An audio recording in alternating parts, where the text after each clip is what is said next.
What did your parents do for a living? I know you said your dad had a pool hall. Hustled. And hustlers, when you say hustlers, you mean got it how they live, or was it actually in the street? Just like Cassidy said, I'm a hustler. I'm a hustler. homie. And Shout out to so Cass. so they wasn't really out there like that. But back then, when you speak about the '60s and at least the early mid '70s and even to the late '70s, number writing right now is legal, but back then, number writing wasn't legal. And I grew up in a household where number writing was the norm. That was the business. My great aunt used to pick up number books, and at 12, 13, I was picking up number books with her, riding all through Brooklyn, Flatbush. You know, after school was when I was doing it, and I was making a nice piece of money. I was getting like working maybe 2.5 hours. And number writings, to those who don't know what number writings are, what is that? Well, it's the lottery. Okay. It's the lottery. Right now, you go in the store, and you go into the liquor, you go, especially the liquor stores, most liquor stores, you know, you go in there and you can play your number. You know, let me get 345, or let me get 744 because that's where I live at, or 169, and you know, combination, you know, and so that's pretty much what my family did. And back then, the mob ran the numbers, and my aunt used to pick, my great aunt, she used to pick up number books. And so I recall when, you know, I'm a young shorty and we driving around in her car, and she bought a brand new car every year, and it was good money in that. And it was one of those crimes that I would like to say was a non-violent crime. You know, legally that's what they call it, a non-violent crime. But also it was a crime where people wasn't getting physically hurt. Every now and then you may find something, you know, that happens, but for the most part, everyone in the community was playing their numbers. So there was somewhat safe spaces where you can go, and oftentimes it would be into one of those stores, or if it wasn't in a store that someone owned, it would be someone's apartment, and you go there and you play your number, and if you hit, you get $500. You know, or if it was the single action, like you could play one number at a time.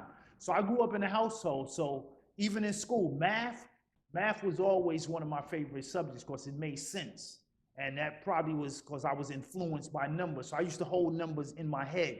Oh, okay. You know, I was good at doing that. You know, I remember one time my mom's was in the hospital during the summertime. I was like 12 years old. I'm writing a $300 number book. People's moms and, you know, moms and pops is coming to the apartment and they giving me the numbers. I'm writing it down. So if you play it, like if there's a number like 169, that's a 6-way number. You know, there's 6 different ways that number could come. So they would say, give it to me for 240 C60. That means if it comes straight, that's $2.40. 60 cent mean there's 10 cent any other way that it could come. So when I'm adding up all of these numbers, like the whole book, and sometimes the book might be $200-300. When I'm doing the adding, right, I'm doing a lot of the adding in my head. Okay, this is $1.50. This is, and I'll just do the math in my head. Then after I did like 10 numbers of adding, then I'll just write that down, and then I'll keep on adding. So I became good at holding numbers and sequences.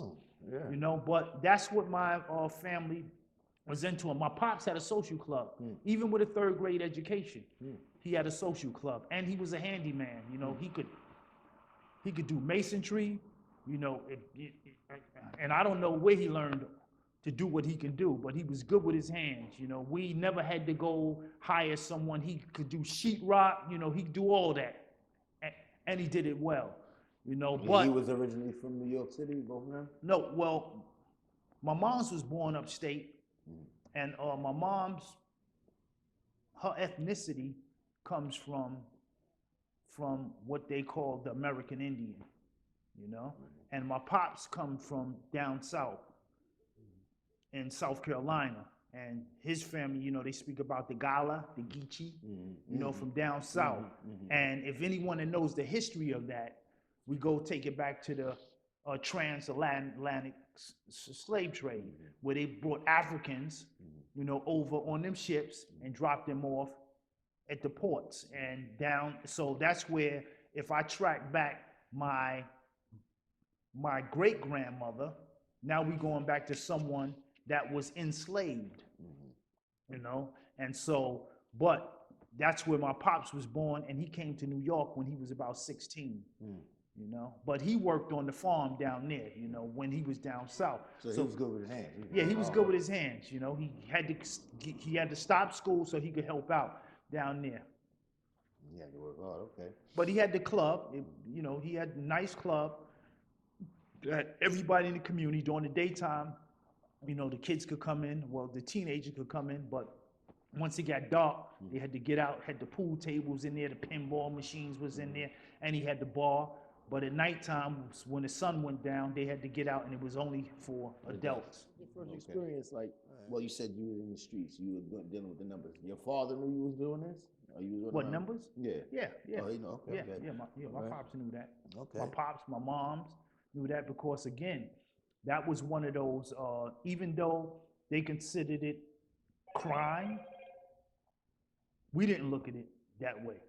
You know, because everyone in the community played numbers. Even the police played numbers. Oh, wow. You know what I'm saying? Yeah. Certain police play, you know, they was playing They would the come numbers. by, stop, jump out. Well, one or two, not many, you know, but the way that they had that thing set up, it was kind of like during the prohibition with alcohol.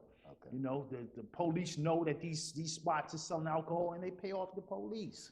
Okay. You know, the bankers, those are the ones, the mob, they pay off the police, and because no one was getting hurt, you know, then, you know, it wasn't an issue. Every now and then they would come around and make a raid, and when they come and make a raid and they take the individuals down to the precinct, all they do is give them a disappearance, a ticket. You know, it's nothing but a summons unless they find a weapon.